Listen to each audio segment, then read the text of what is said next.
Imagine standing in the middle of chaos, people shouting, problems piling up, emotions boiling, and you remain calm, steady, almost untouchable. The world tries to shake you, but you don't move. You don't lose your temper, your focus, or your peace. That's not weakness, that's real power. It's the same kind of inner strength that made great leaders, philosophers, and creators unstoppable. And you can build it too. Part 1. The Power of Control. There's a story about a man who was once mocked, betrayed, and criticized by almost everyone around him. They laughed at his ideas, rejected his plans, and tried to break his spirit. But every time someone tried to provoke him, he smiled gently and said nothing. He acted as if nothing could touch him. Years later, that same man became one of the most respected leaders in his nation's history. His name was Abraham Lincoln.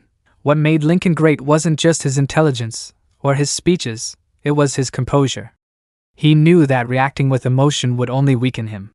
Instead, he learned the art of staying calm while the world burned around him. His silence, his patience, and his poise became his armor. That's the secret of the truly powerful. They control their reactions, not the other way around. Napoleon Hill once wrote that self-mastery is the foundation of success. Before you can master your business, your money, or your relationships, you must first master yourself. Most people live like emotional slaves. The moment something bad happens, they explode with anger, fear, or anxiety. They hand over their peace to anyone who knows which button to press. But those who learn control, real control, become unstoppable. Control is not about suppressing your feelings. It's about directing them. Think of a river. When it floods without guidance, it destroys everything in its path. But when it's channeled properly, that same water can power a city. Your emotions are no different. Uncontrolled, they can ruin your life. Controlled, they can create something magnificent. Every successful person you admire, whether it's a great entrepreneur, athlete, or leader, has trained this invisible muscle of emotional control. They've learned that the person who stays calm the longest wins. When everyone else panics, they think clearly. When others react, they respond. That's how they make smart moves while others make mistakes. Marcus Aurelius, the Roman emperor and Stoic philosopher, said, "If you are distressed by anything external, the pain is not due to the thing itself, but to your estimate of it."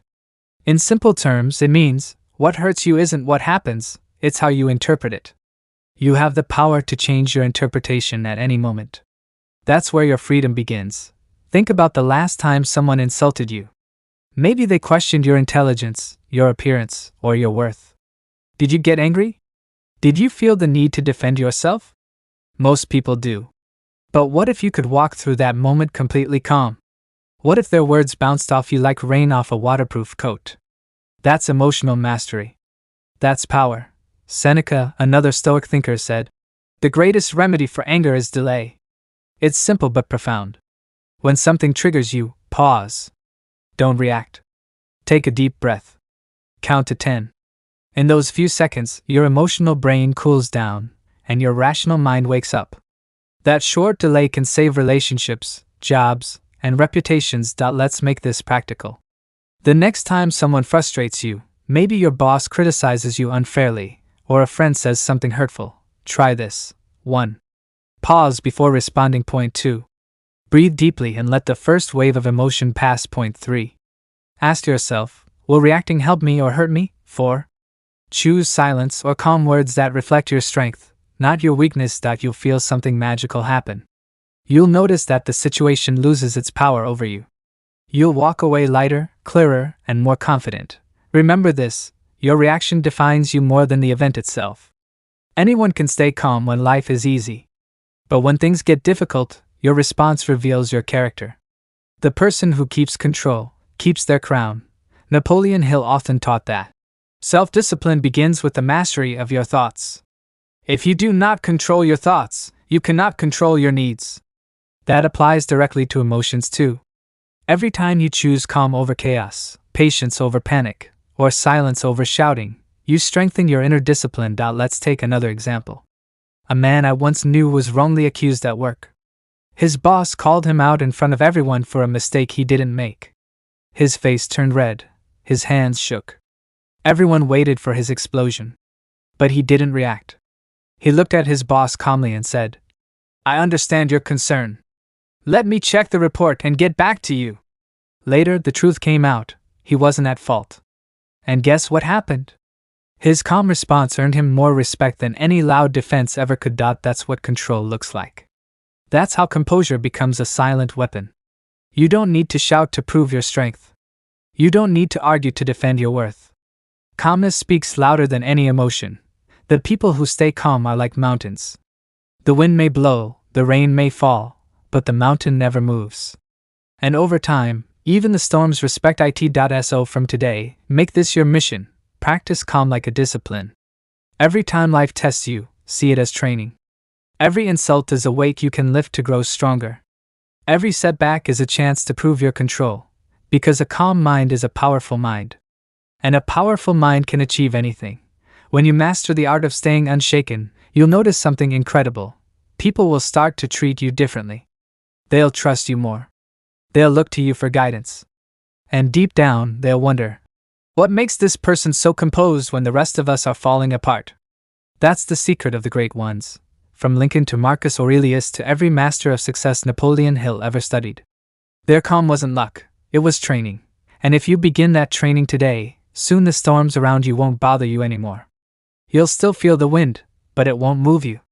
You'll still see the lightning, but you'll stand tall. Because calm isn't weakness. It's control.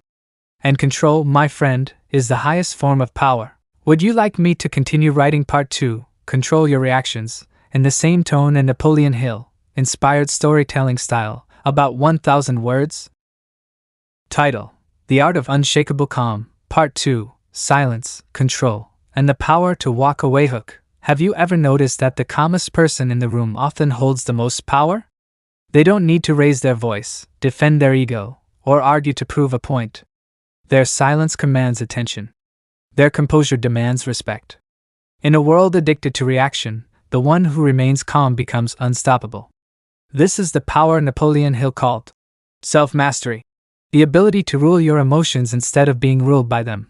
Part 2, Silence is Strength. There's an old story about a young man who worked for a powerful leader.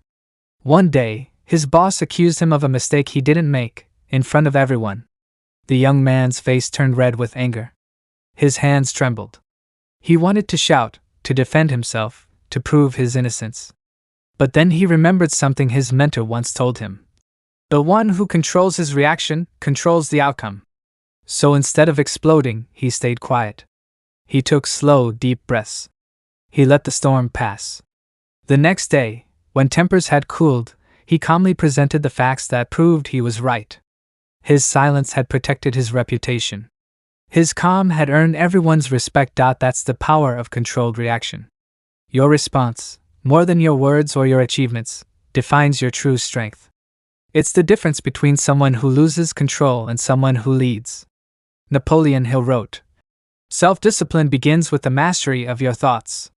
The same applies to your emotions. When you master your reactions, you master your life. But control doesn't stop at silence. It grows into something deeper, a quiet strength that few people ever discover. Have you ever noticed that the wisest people often say the least? The people who talk the most rarely hold real power. Silence is not weakness, it's wisdom wrapped in patience. When you stay quiet, you protect your energy, your dignity, and your mind.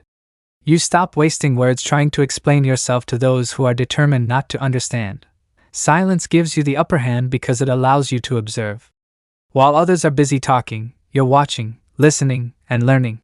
You see the truth that noise covers up. You hear what people don't say. You notice the energy behind their words. That awareness gives you power, because knowledge is power. Silence also guards your plans. Not everyone deserves to know what you're working on. The more you talk, the easier it is for others to interfere, judge, or sabotage you. Keep your goals quiet and let your results make the noise. There's another layer to this mystery. When people can't read you, they respect you. They wonder what you're thinking, what you'll do next. They can't manipulate what they can't predict. Silence becomes your invisible shield. Mahatma Gandhi used silence not as an escape, but as a tool of strength. He often spent full days in silence, reflecting, thinking, and centering himself. He said that silence brought him clarity and peace. And when he finally spoke, His words carried power because they came from deep thought, not from impulse. You can build this strength too. Practice short moments of silence daily. Sit still for a few minutes and listen to your thoughts without judging them. When someone tries to pull you into drama, stay quiet. Let them talk while you remain centered. When you have good news, hold it for a while before sharing it. Feel how strong that restraint makes you. Every word you don't say is power you keep. Silence is not absence, it's presence. It's calm awareness in motion. It's the ability to remain steady when everyone else is shouting. The power to walk away. Now imagine this. You're in the middle of an argument. Voices rise. Tempers flare. Everyone wants to be right. Most people would fight until they win, or until they're exhausted. But you stand, smile slightly, and walk away, not out of fear, but out of strength. Because you know your peace is more valuable than your pride. Walking away is not weakness, it's wisdom in action. It means you've realized that not every battle deserves your energy. It means you choose clarity over chaos, peace over ego. When you stay in toxic situations, arguments, gossip, drama, you absorb that negativity like a sponge. It clouds your mind. It drains your energy. Soon you find yourself thinking, speaking, and acting from frustration instead of wisdom. But when you walk away, you rise above it. You protect your inner peace from contamination. You prove that your energy is not available to everything and everyone. Eleanor Roosevelt, one of the most respected women in American history, practiced this daily. Whenever people began gossiping or speaking cruelly about others, she didn't argue or lecture. She simply stood up and walked away quietly. Her silence spoke louder than any rebuke. People respected her boundaries because she respected them herself. Every time you walk away from drama, you teach others how to treat you. You show them that your peace is not negotiable. You show them that you value yourself too much to drown in someone else's chaos. Napoleon Hill taught that a man's greatest power lies in his ability to control his own mind. Walking away is one of the highest forms of that control. It's the moment you tell the universe, I will not trade my calm for anyone's noise. Walking away also protects your focus. Success demands clarity, and chaos destroys it. If you want to achieve greatness, you can't let yourself be distracted by small battles. You must learn to step away from anything that pulls you off your path. When you walk away with grace, you win the battle that matters most, the battle for your own peace of mind.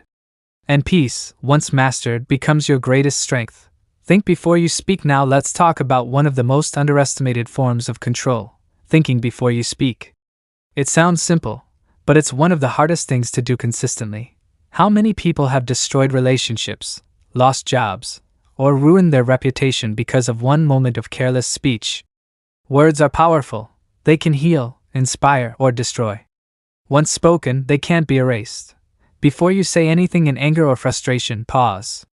Ask yourself, will these words improve the situation, or will they make it worse? Most of the time, silence is the better choice. When you think before you speak, you build a filter between impulse and action. You gain time to let wisdom step in. You protect yourself from regret. This doesn't mean you should stay silent forever. It means your words should carry intention and strength, not emotion and chaos. When you speak with purpose, people listen. When you speak from peace, people trust. Napoleon Hill believed that every word carries vibration, energy that shapes the world around you. That's why he emphasized controlled speech as a key part of success. If you want to build influence, build discipline in your words. Speak less, but make it count. So from today, treat your speech like currency. Spend it wisely. Before you talk, think. Before you react, breathe. Before you decide, pause. Because calm thinking leads to calm speaking, and calm speaking leads to powerful living. Silence, restraint, and the power to walk away. These are not signs of weakness. They are the foundation of mastery. The world rewards those who can stay centered when others lose control. As Napoleon Hill taught, mastery of self is the gateway to mastery of everything else. When you own your emotions, you own your life. And when you own your life, you become unstoppable.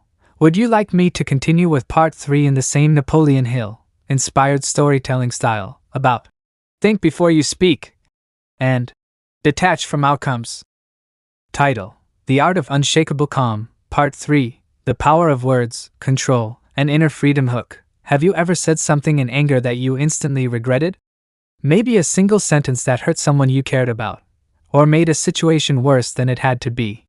That moment, when emotion overpowers wisdom, teaches one of life's greatest truths. Words are not just sounds, they are forces. They can build or destroy, heal or harm. Napoleon Hill once wrote, "Your words are the mirror of your state of mind." The wise understand that real strength isn't found in speaking often, it's found in speaking wisely.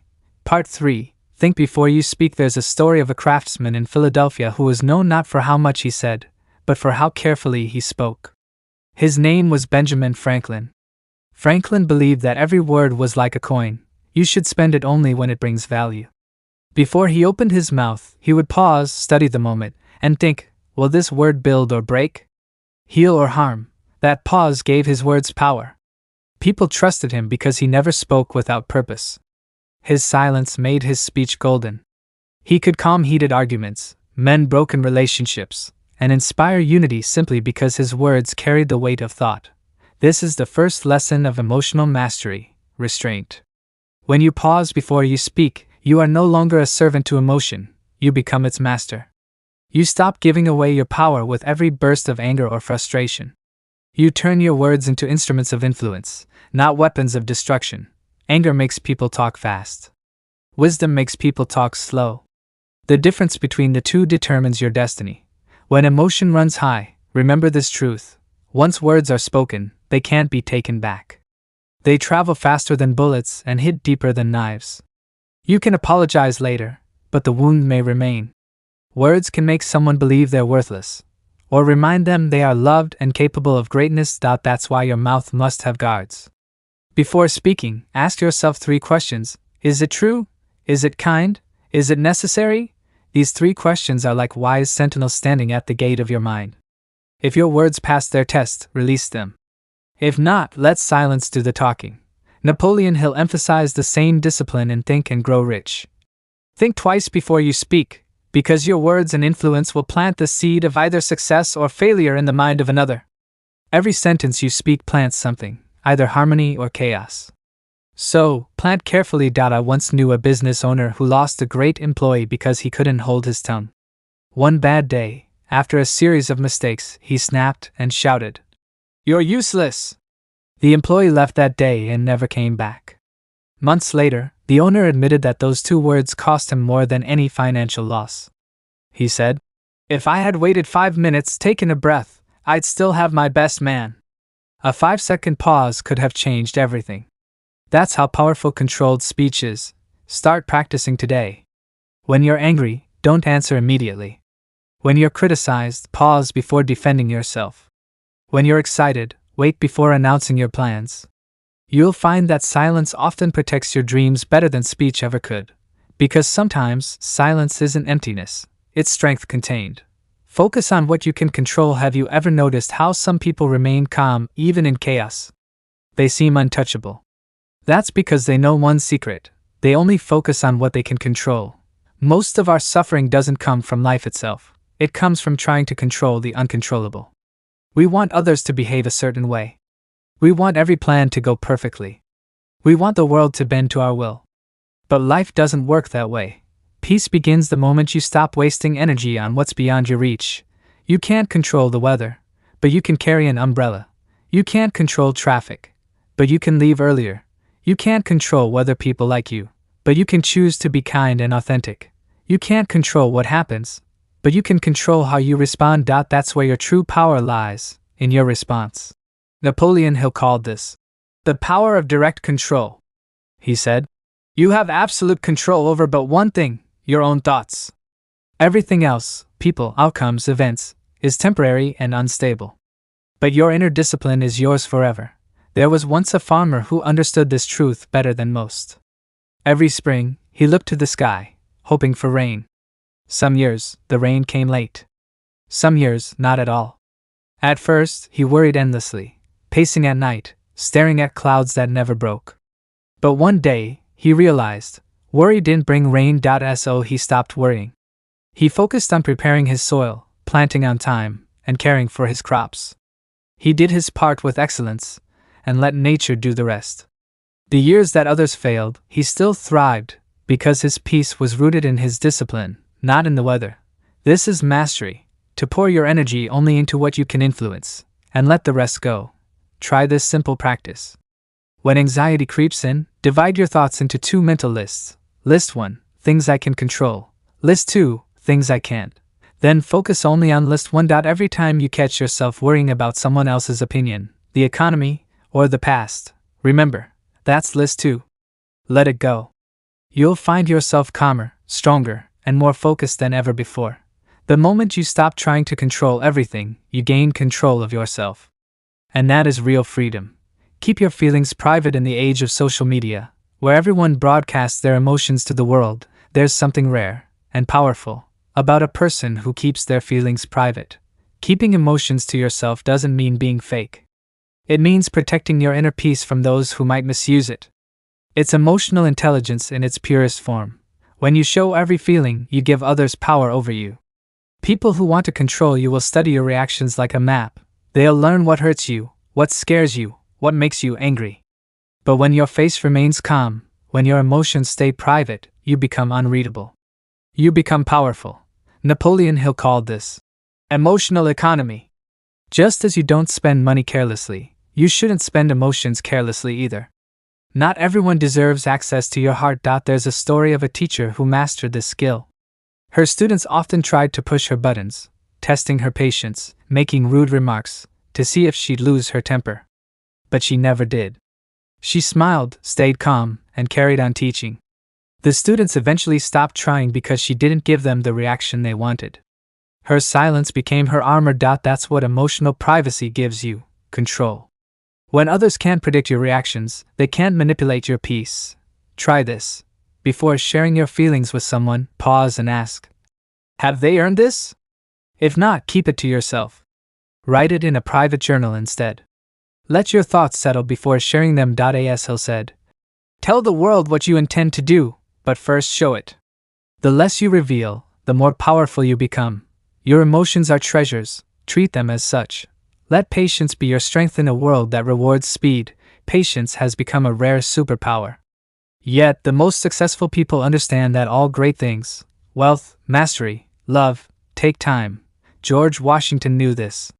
During the Revolutionary War, his army was cold, hungry, and weak.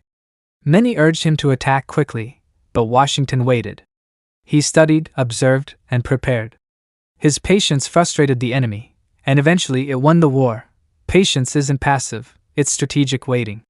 It's trusting timing instead of forcing outcomes. Think of an apple tree. You can't rush its fruit. If you shake it before it's ready, you get nothing but bitterness. But if you wait, nature rewards you with sweetness. The same law applies to your dreams. Napoleon Hill wrote, patience, persistence, and perspiration make an unbeatable combination for success. Most people quit too soon. They plant seeds and dig them up the next day to check if they've grown. Success doesn't work that way. It grows in silence, in time, in patience. So next time you're tempted to rush, breathe. Trust that waiting is not wasting, it's preparation. Patience builds character, refines wisdom, and multiplies results. The impatient act in emotion, the patient act in precision. And precision always wins. In the end, calmness is not just an emotion, it's a discipline. It's the product of silence, restraint, control, privacy, and patience. Master those, and as Napoleon Hill said, you become the captain of your soul. Would you like me to continue with part 4 on forgiveness, detachment, and emotional freedom in the same motivational Napoleon Hill style storytelling tone? Part 4: The Power of Forgiveness and Letting Go. Hook. Imagine you're carrying a heavy backpack filled with stones, each stone representing every person who has ever hurt you. You carry it everywhere, to work, to bed, even into your dreams. Now imagine setting that backpack down. The instant relief, the lightness, the freedom. That's what forgiveness feels like. It's not a gift to others, it's a liberation of your own soul. There once lived a man named Thomas, a successful businessman who had everything people usually chase: money, status, recognition. But inside, he carried the heavy stones of resentment. Years ago, a partner betrayed him, a friend abandoned him, and a family member insulted him in a moment of jealousy. Thomas never forgot or forgave. He told himself, "They don't deserve forgiveness." But the truth was, every day, he relived those moments of pain. He was trapped inside his past, replaying the same scenes in his mind like a movie that never ended. And as he carried that bitterness, it began to affect his health, his peace, and even his relationships. He couldn't trust easily. He couldn't laugh freely. One day, an old mentor invited Thomas to his cabin in the mountains. The man poured him a cup of tea but kept pouring until it overflowed. Thomas jumped back and said, "What are you doing? The cup is full." The old man smiled and said, "Exactly. You are like this cup, so full of anger and resentment that nothing new can enter your life. Until you pour it out, you cannot receive peace or happiness." That was Thomas's turning point. He realized forgiveness wasn't about saying what happened was okay. It was about freeing himself from the chains of his own bitterness. Forgiveness doesn't erase the past, but it breaks the power the past has over you. When you forgive, you are not saying, "You were right." You are saying, "I refuse to let this pain control my life any longer." Think of it like removing weeds from a garden. If you don't pull them out, they'll spread and choke your flowers. Holding grudges works the same way. It poisons your heart and steals your joy. You may think holding on keeps you strong, but in truth, it keeps you weak. Real strength is letting go. Napoleon Hill once said that your greatest power is the ability to control your own mind. Forgiveness is exactly that. It's mental control over pain. It's deciding that the past no longer deserves space in your future. History gives us many examples of people who achieved greatness not by revenge, but by forgiveness. Nelson Mandela, after 27 years in prison, forgave those who imprisoned him. He could have come out angry and vengeful, but he chose peace. He once said, "As I walked out the door toward my freedom, I knew that if I didn't leave my bitterness behind, I'd still be in prison." That's the power of forgiveness. It's not weakness, it's the highest form of strength. It takes courage to say, "You hurt me, but I won't let it destroy me." Practice forgiveness in your own life. Start small. Think of someone who wronged you. Don't call them. Don't write to them. Just sit quietly, breathe deeply, and say to yourself, "I release this pain. I forgive you so I can move on." You'll feel lighter, freer, more alive. Understand this, forgiveness doesn't mean forgetting or trusting again. It means letting go of emotional poison. You can forgive someone and still choose to keep your distance. You can forgive and still remember the lesson. That's wisdom. One woman I knew, named Claire, held anger toward her father for decades. He had abandoned her as a child, and she grew up with that wound shaping every part of her life. She blamed him for her struggles, her loneliness, even her failed marriage. But one day, she realized something powerful. Her father's choices no longer had to define her life. So she forgave him, not for his sake, but for hers. She said, "I forgive you, not because you deserve it, but because I deserve peace." That single act changed her completely. She became calmer, happier, and more confident. Forgiveness is like cutting a rope that has kept you tied to a sinking ship. You don't save the ship, you save yourself. When you forgive, you send a message to the universe that you're ready for new blessings. You make space for love, opportunity, and peace to enter your heart. And that's when true success begins, because no one who lives with anger can reach their full potential. Napoleon Hill taught that resentment clouds the mind, blocking creative thought and positive energy. But forgiveness clears the mind and lets inspiration flow again. A mind full of hate cannot grow. A mind full of peace becomes unstoppable. So today, take time to look inside yourself. What grudges are you carrying? Whose name still makes your heart heavy? Write them down, one by one, and whisper, "I release you. I forgive you. I'm free." You'll be amazed how light your heart feels afterward. That's the feeling of freedom. That's the feeling of power. Remember, forgiveness isn't about changing others, it's about healing yourself. It's one of the greatest secrets of mental mastery. The moment you forgive, you take back your strength. You stop being the prisoner of your past and become the master of your future. Forgive quickly. Let go often. Live lightly. And never forget, peace is not found in revenge, but in release.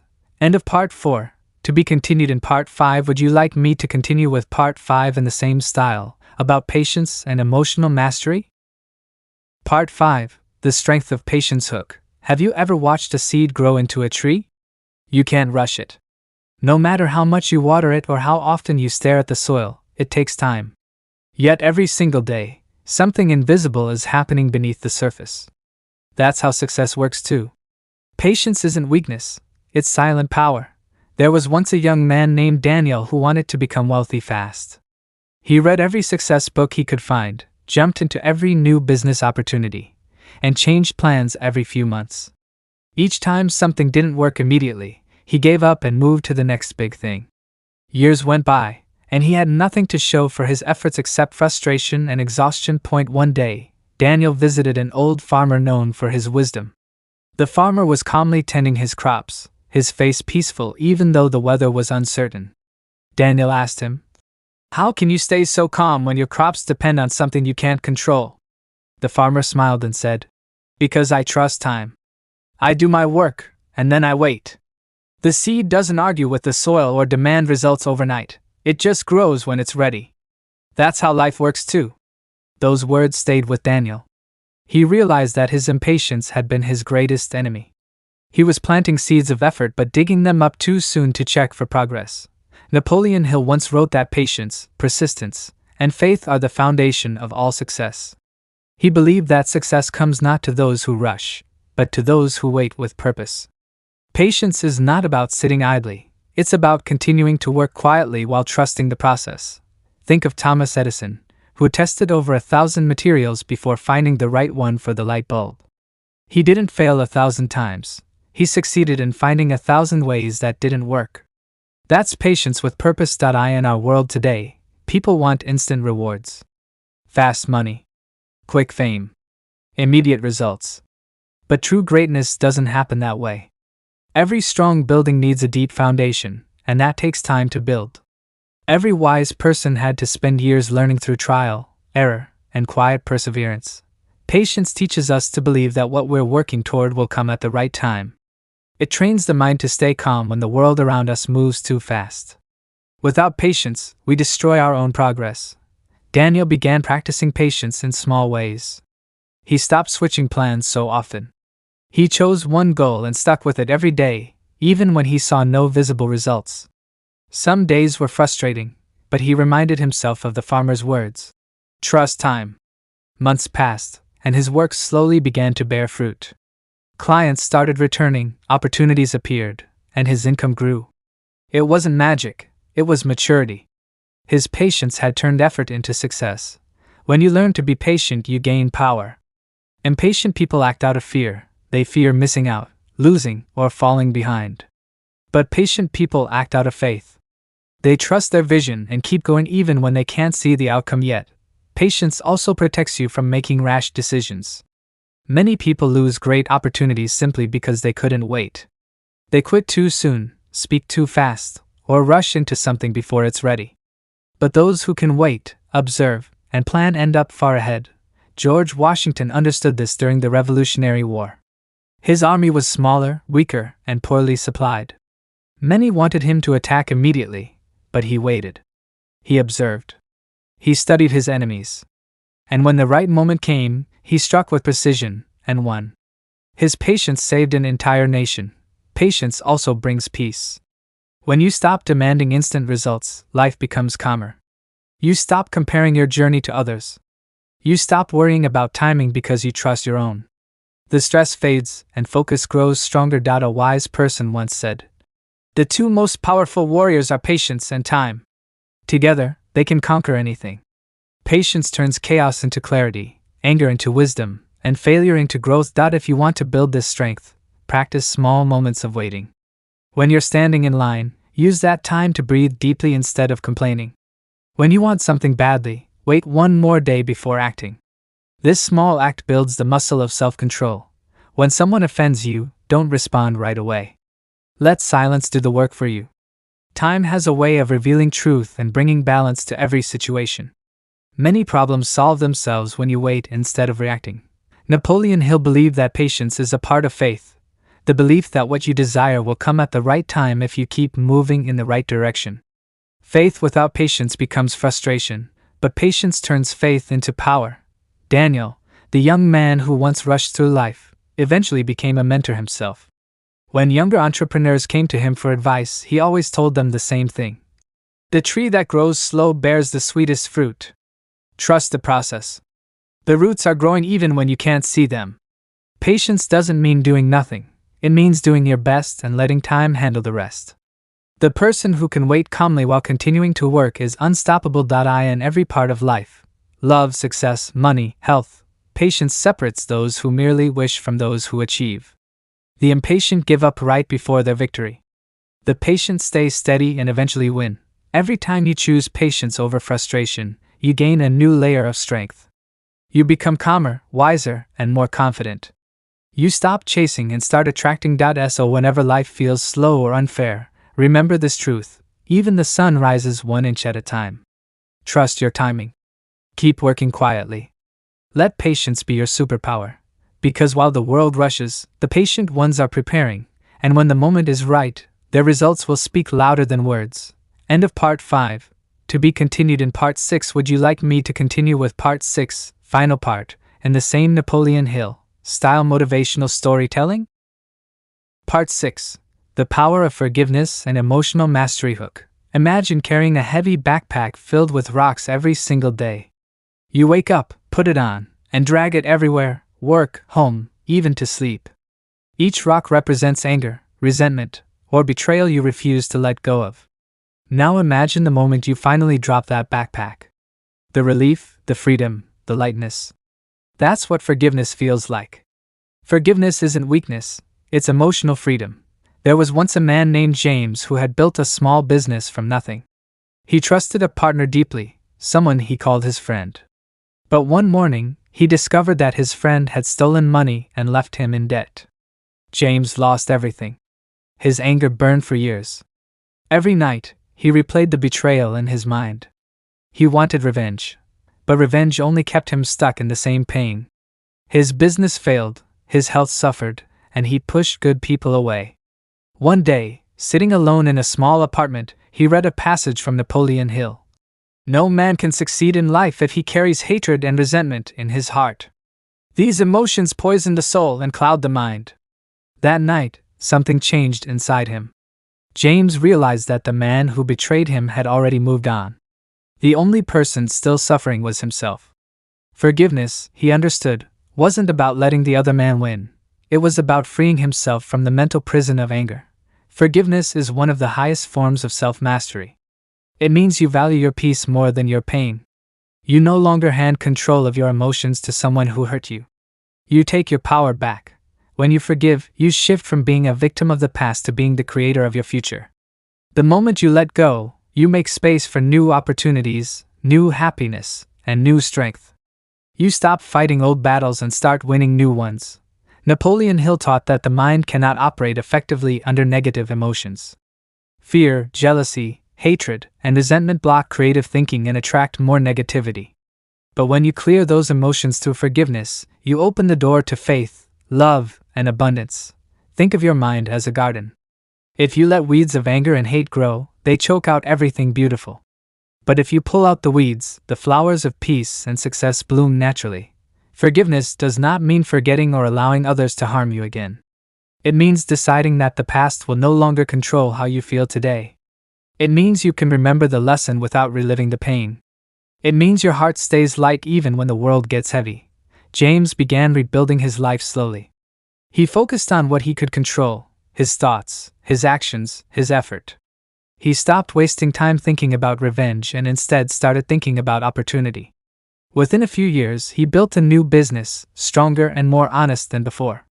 When people asked how he did it, he smiled and said, "I decided to stop carrying rocks." When you forgive, you grow. You rise above what happened to you. You show that your spirit is greater than your circumstances. People who forgive are not naive, they are brave. It takes great courage to say, "You no longer have power over me." Forgiveness is also tied to emotional control. The person who can control their emotions in moments of anger, loss, or betrayal becomes untouchable. This doesn't mean you don't feel pain. It means you don't let pain make your decisions. You think before you react. You pause before you speak. You choose peace over chaos. Marcus Aurelius once wrote, "When someone wrongs you, it's better to think he acted that way because he doesn't know better." That simple shift turns anger into understanding. And understanding leads to peace. Imagine living in a world where nothing anyone says can disturb your peace. Criticism? You see it as feedback. Betrayal? A lesson. Failure?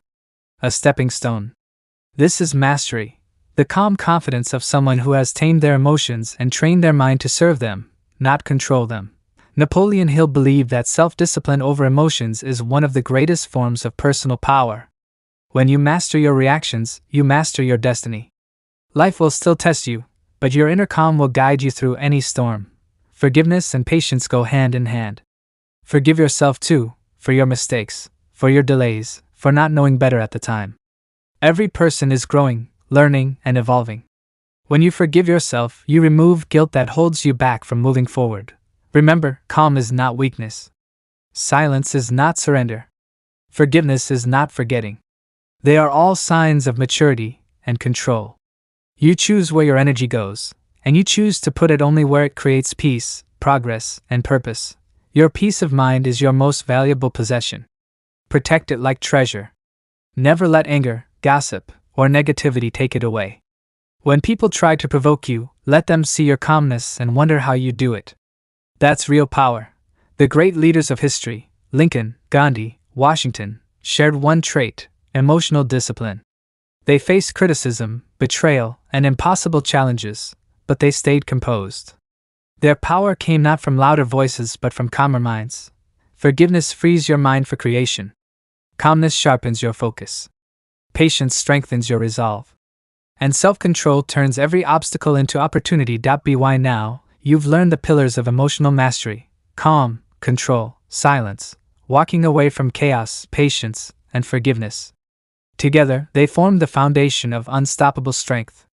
You no longer react to the world, you direct it. You no longer chase peace, you create it. From today, choose to be the person who remains steady when others lose control. Speak less, observe more, forgive often, and focus only on what you can control. When you live this way, nothing outside of you can shake what's inside you. Napoleon Hill once said, "Every adversity carries with it the seed of an equal or greater benefit." The benefit of your challenges is the strength you build by mastering your emotions. Every test life gives you is training you to become unshakable. And once you master that art, you no longer just survive, you lead. You influence. You attract success, peace, and respect without ever having to demand them. So drop the backpack of old pain. Free yourself. Stay calm. Forgive quickly. Think deeply. And move forward with the quiet confidence of someone who knows their power comes from within. Because true strength isn't loud, it's calm. True control isn't force, it's peace. And true mastery begins the moment you choose to stay unbothered, no matter what happens around you. Call to action. If this message inspired you, remember, growth starts with small steps every day. Stay calm, stay focused, and keep mastering your emotions. Don't forget to subscribe, share, and comment below to spread this message of power and peace to others who need it.